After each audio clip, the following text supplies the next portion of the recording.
Hi guys, ఎలా ఉన్నారు? మరో ఇంట్రెస్టింగ్ వీడియోతో మళ్ళీ మీ ముందుకు వచ్చాను. ఈ వీడియో చివరి వరకు చూసి నచ్చితే ఒక లైక్ వేసుకోండి. ఓకే, ఇక వీడియో స్టార్ట్ చేద్దాం. టాలీవుడ్లో సంక్రాంతి సీజన్ తర్వాత చాన్నాళ్ళకి బాక్సాఫీస్ సమరం జరిగింది. వాటిలో దేనికదే డిఫరెంట్ మూవీ.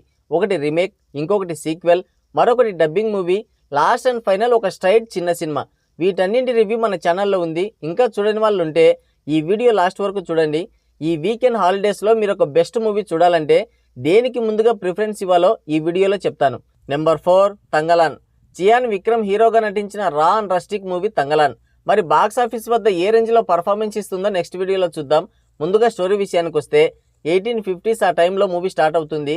హీరో తంగలాన్కు ఏవేవో పిచ్చి పిచ్చి కళలు వస్తుంటాయి. బంగారాన్ని వెతుక్కుంటూ వెళ్తుంటే ఆరతి అనే పిచాచి అడ్డుకుంటున్నట్లు కల వస్తుంటుంది. తన సొంత పొలంలోనే కూలీగా పనిచేసుకుంటూ కుటుంబాన్ని పోషిస్తుంటాడు తంగలాన్. ఒకరోజు ఒక బ్రిటిష్ ద్వారా తంగలాన్ ఉండే గూడెంలోకి వచ్చి బంగారాన్ని వెతికి పెడితే మీకు డబ్బులు ఇస్తామని ఒక ఆఫర్ ఇస్తాడు. ఆల్రెడీ బంగారం నిధుల గురించి కలలు కంటున్న తంగలాన్ ఆ ఆఫర్కి ఓకే చెప్పి కొంతమందితో ఆ బంగారం ఉండే ప్రదేశాన్ని కనిపెట్టడానికి వెళ్తాడు. కొన్ని ఆటంకాలు ఎదురైనా సరే చివరికి ఆ బంగారు నిధి ఉండే ప్రదేశాన్ని కనిపెట్టి తిరిగి తన గూడెంకి వస్తాడు. అక్కడి ప్రజలకి ఆ నిధి గురించి చెప్పి ఆ బంగారాన్ని తవ్వితే మన జీవితాలు బాగుపడతాయి, మన పొలాల్లోనే మనం బానిసల్లా పనులు చేసుకుంటూ బ్రతుకుతున్నాం, ఇలా ఎంతకాలం మన బ్రతుకులు మారాలంటే ఒక్కటే మార్గం, అదే బంగారు నిధివేట అని వారందరినీ ఇన్ఫ్లుయెన్స్ చేసి ఆ బంగారు నిధివేటకి తీసుకెళ్తాడు. తంగలాన్ తన కలలోకి వచ్చే ఆరతి ఎవరు, వీళ్ళు ఆ బంగారాన్ని కనిపెట్టారా లేదా, చివరికి ఏమైంది అనేది మిగతా స్టోరీ. ఇక ఈ సినిమా ఎలా ఉందన్న విషయానికి వస్తే ఈ సినిమాకి మేజర్ ప్లస్ పాయింట్ వచ్చేసి స్టోరీ. ఎంచుకున్న కథ చాలా బాగుంది. ఫస్ట్ హాఫ్ వరకు తీసిన విధానం కూడా బాగానే ఉందనిపిస్తుంది.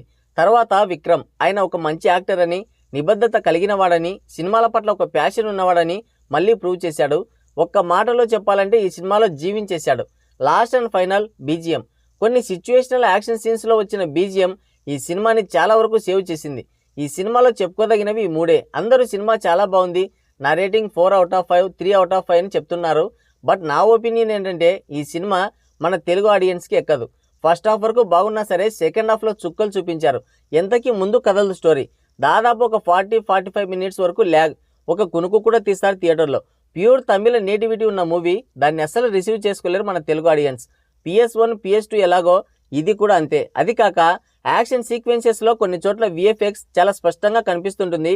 Bad VFX. సినిమా టెక్నికల్గా ఏమంత లేదు, స్టోరీ వైజ్గా కొంతవరకు బాగుంది అంతే. Number 3, Mr Bachchan. Ajay Devgan Bollywood సినిమాకి రీమేక్గా వచ్చింది ఈ మిస్టర్ బచ్చన్.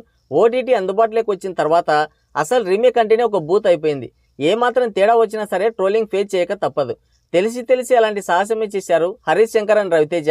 ముందుగా స్టోరీ విషయానికి వస్తే మిస్టర్ బచ్చన్ ఒక నిజాయితీ కలిగిన ఇన్కమ్ ట్యాక్స్ ఆఫీసర్. ఎన్నో రైడ్స్ చేసి 100 కోట్ల బ్లాక్ మనీని గవర్నమెంట్కి అప్పగిస్తాడు. ఒకసారి ఒక పొగాకు వ్యాపారిపై చెప్పా పెట్టకుండా రైడ్ చేస్తాడు.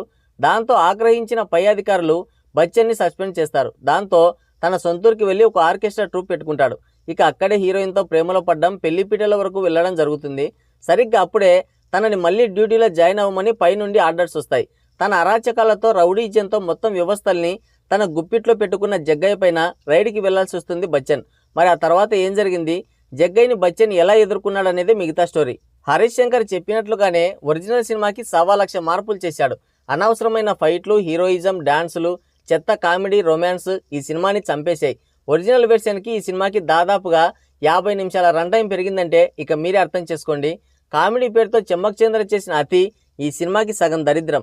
అది ఏ విధమైన కామెడీయో రాసుకున్న వాళ్ళకే తెలియాలి. చక్కిలి గింతలు పెట్టుకున్నా సరే కన్నీళ్లే వస్తాయి, అలా ఉంది.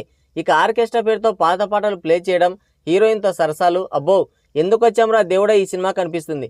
హీరోయిన్ భాగ్యశ్రీని కేవలం వాళ్ళ పైత్యం కోసం వాడుకున్నారు అంతే. ముసలోడికి రాఖీ పండగనే అనిపించక మానదు. రవితేజ ఎనర్జెటిక్ పర్ఫార్మెన్స్ బొక్క బొషనం అంటున్నారు, కానీ పక్కాగా చెప్తున్నాను, ఓవర్ యాక్షన్, ఓవర్ కాన్ఫిడెన్స్, గర్వం చాలా స్పష్టంగా రవితేజలో కనిపించాయి. స్వయం కృషితో సినిమా ఇండస్ట్రీలో మంచి స్థాయికి వచ్చాడనే సాఫ్ట్ కార్నర్ అందరిలో ఉంది. ఇలాంటి సినిమా ఇంకోటి చేశాడంటే కేల్ కథం, దుకాన్ బంద్. ఇప్పటికైనా వయసుకి తగ్గ పాత్రలు వేస్తే బాగుంటుంది. Number 2, double smart. Liger flop తర్వాత పూరి రామ్ పోతినేని కాంబినేషన్లో వచ్చిన మూవీ డబుల్ స్మార్ట్. ఇస్మార్ట్ శంకర్కి ఇది సీక్వెల్. ముందుగా కథ ఒకసారి చూద్దాం. విలన్ బిగ్ బుల్, అదే మన సంజయ్ దత్ అంకుల్ ఒక పెద్ద don. South India, north India అని చెప్పి అల్లర్లు చేయించి దేశాన్ని విడగొట్టాలని చూస్తుంటాడు. అలాంటి వాడికి బ్రెయిన్ ట్యూమర్ ఉందని చెప్పించి బ్రెయిన్ ట్రాన్స్ఫర్ చేస్తే చిరకాలం బ్రతికే ఉండొచ్చనే ఆశ కలిగించి ఇస్మార్ట్ శంకర్ వెంటపడేలా చేస్తారు. మరి బ్రెయిన్ ట్రాన్స్ఫర్ చేశారా, తర్వాత ఏం జరిగిందనేది మిగతా స్టోరీ. ఇక ఈ సినిమా ఎలా ఉందన్న విషయానికి వస్తే పూరి జగన్నాథ్ గారి పైన ఇంతవరకు కొంత గౌరవం ఉండేది. ఈ సినిమాతో అది కూడా పోయింది. పచ్చి బూతులు, ఒక అడల్ట్ పిక్చర్ చూపించారు. ఫామ్లోకి రావాలంటే మరీ ఇంత దిగజారిపోవాలా అనిపించింది.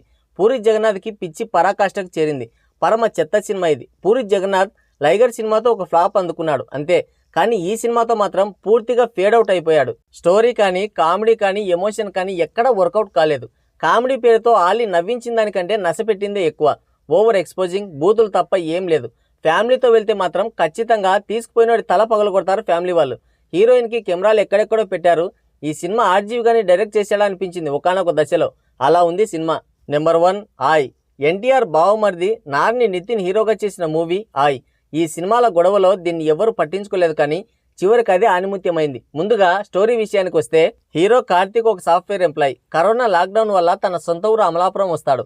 వర్క్ ఫ్రమ్ హోమ్ చేసుకుంటూ తన చిన్నప్పటి ఫ్రెండ్స్ అయిన హరి సుబ్బుతో సరదా గడుపుతుంటాడు. పక్క ఊరికి చెందిన పల్లవిని చూసి తొలి చూపులోనే ఆమెతో ప్రేమలో పడతాడు. సోషల్ మీడియా ఇన్ఫ్లుయెన్సర్ ఈ పల్లవి. కులం పట్టింపు కూడా కాస్త ఎక్కువ. కార్తిక్ తన కులం అబ్బాయి అని అతన్ని ఇష్టపడుతుంది మొదట్లో. ఆ తర్వాత అతని కులం వేరని, ఆ విషయం తన తండ్రికి తెలిస్తే చంపేస్తాడని అతన్ని దూరం పెడుతుంది. తన తండ్రి తెచ్చిన సంబంధాన్ని కూడా ఓకే చేస్తుంది. కులం కారణంగా పల్లవి తన ప్రేమని కాదనడంతో కార్తిక్ తట్టుకోలేకపోతాడు. దాంతో కార్తిక్ ఫ్రెండ్స్ అయిన సుబ్బు, హరి వాళ్ళిద్దరిని కలపడానికి రకరకాల ప్రయత్నాలు చేస్తారు. మరి వాళ్ళిద్దరు కలుసుకున్నారా లేదా, వాళ్ళ పెళ్లి జరిగిందా లేదా అనేది మీరు థియేటర్లో చూసి తెలుసుకోండి. ఇక సినిమా ఎలా ఉందన్న విషయానికి వస్తే సింపుల్ స్టోరీ లైన్ అయినా సరే పల్లెటూరు వాతావరణంలో న్యాచురల్ కామెడీని పండించి సక్సెస్ అయ్యాడు డైరెక్టర్. ఈ మధ్యకాలంలో ఇలాంటి తెలుగుదనం ఉట్టిపడే సినిమాలు చాలా రేర్. ఎటువంటి అడల్ట్ లాంగ్వేజ్ లేకుండా ఫ్యామిలీతో కలిసి చూడదగ్గ సినిమా ఇది. కార్తిక్ పల్లవిల లవ్ స్టోరీ స్టార్ట్ అయినప్పుడు వాళ్ళ ఫ్రెండ్స్ చేసే అల్లరి, వాళ్ళ ప్రేమ కోసం మిగతా ఇద్దరు సాయం చేయడం, ఆ క్రమంలో వాళ్ళిద్దరు పడే పాటలు, వాళ్ళ ఇబ్బందులు మనల్ని బాగా నవ్విస్తాయి. ఈ సినిమాలో హీరో ఎక్కడా కనిపించడు. కేవలం ఆ క్యారెక్టర్ మాత్రమే కనిపిస్తుంది. నరుక్కోవడం, చంపుకోవడం, బూతు డైలాగులు, ఎలివేషన్లు, చెవులు పగిలే బీజిఎం ఇలాంటి గందరగోళం లేకుండా చాలా ప్రశాంతంగా థియేటర్లో సినిమా చూసి చాలా రోజులైంది. అలాంటి ప్రశాంతతని మళ్ళీ ఇచ్చిన సినిమా ఇది. మనం ఎక్కడో చూసిన స్టోరీనే కావచ్చు, కానీ దాన్ని మనకు ప్రజెంట్ చేసిన తీరు మనం మెచ్చుకొని తీరాల్సిందే. అమాయకమైన అల్లరితో చిన్నపాటి పట్టింపులు, ప్రేమ, ఆప్యాయత, కూసింత వెటకారం కలిగిన అచ్చమైన తెలుగు సినిమా ఇది. Mister Bachchan, double smart, Thangalaan వీటిల్లో ఏ సినిమా చూడాలంటే పళ్ళు ఊడగొట్టుకోవడానికి ఏ రాయైనా ఒకటే అంటాను నేను. Choice is yours. కానీ ఒక మంచి సినిమా చూడాలి, మనస్ఫూర్తిగా నవ్వుకోవాలి, ఒక ఫ్రెష్ ఫీలింగ్ రావాలంటే మాత్రం ఖచ్చితంగా ఈ ఆయ్ సినిమాకు వెళ్ళండి. మీరు ఫ్రెండ్స్తో అయినా వెళ్ళండి, ఫ్యామిలీతో అయినా వెళ్ళండి, అది మీ ఇష్టం. చాలా రోజుల తర్వాత ఒక మంచి సినిమా చూసామన్న ఫీలింగ్తో థియేటర్ నుంచి బయటకు వస్తారు, నాది గ్యారంటీ. ఈ వీకెండ్లో మీరు ఒక మంచి సినిమా చూడాలంటే నా సజెషన్ నెంబర్ 1 ఆయ్, నెంబర్ 4 ఆయ్ అంతే. వేరే ఏ సినిమా కూడా నేను రికమెండ్ చేయలేను కూడా. తర్వాత మీ ఇష్టం. సో గాయ్స్, ఇది వీడియో. ఈ వీడియో పైన మీ అమూల్యమైన అభిప్రాయాన్ని కింద కామెంట్ సెక్షన్లో కామెంట్ చేయండి. మరో ఇంట్రెస్టింగ్ వీడియోతో మళ్ళీ కలుద్దాం. Thank you, take care, bye bye.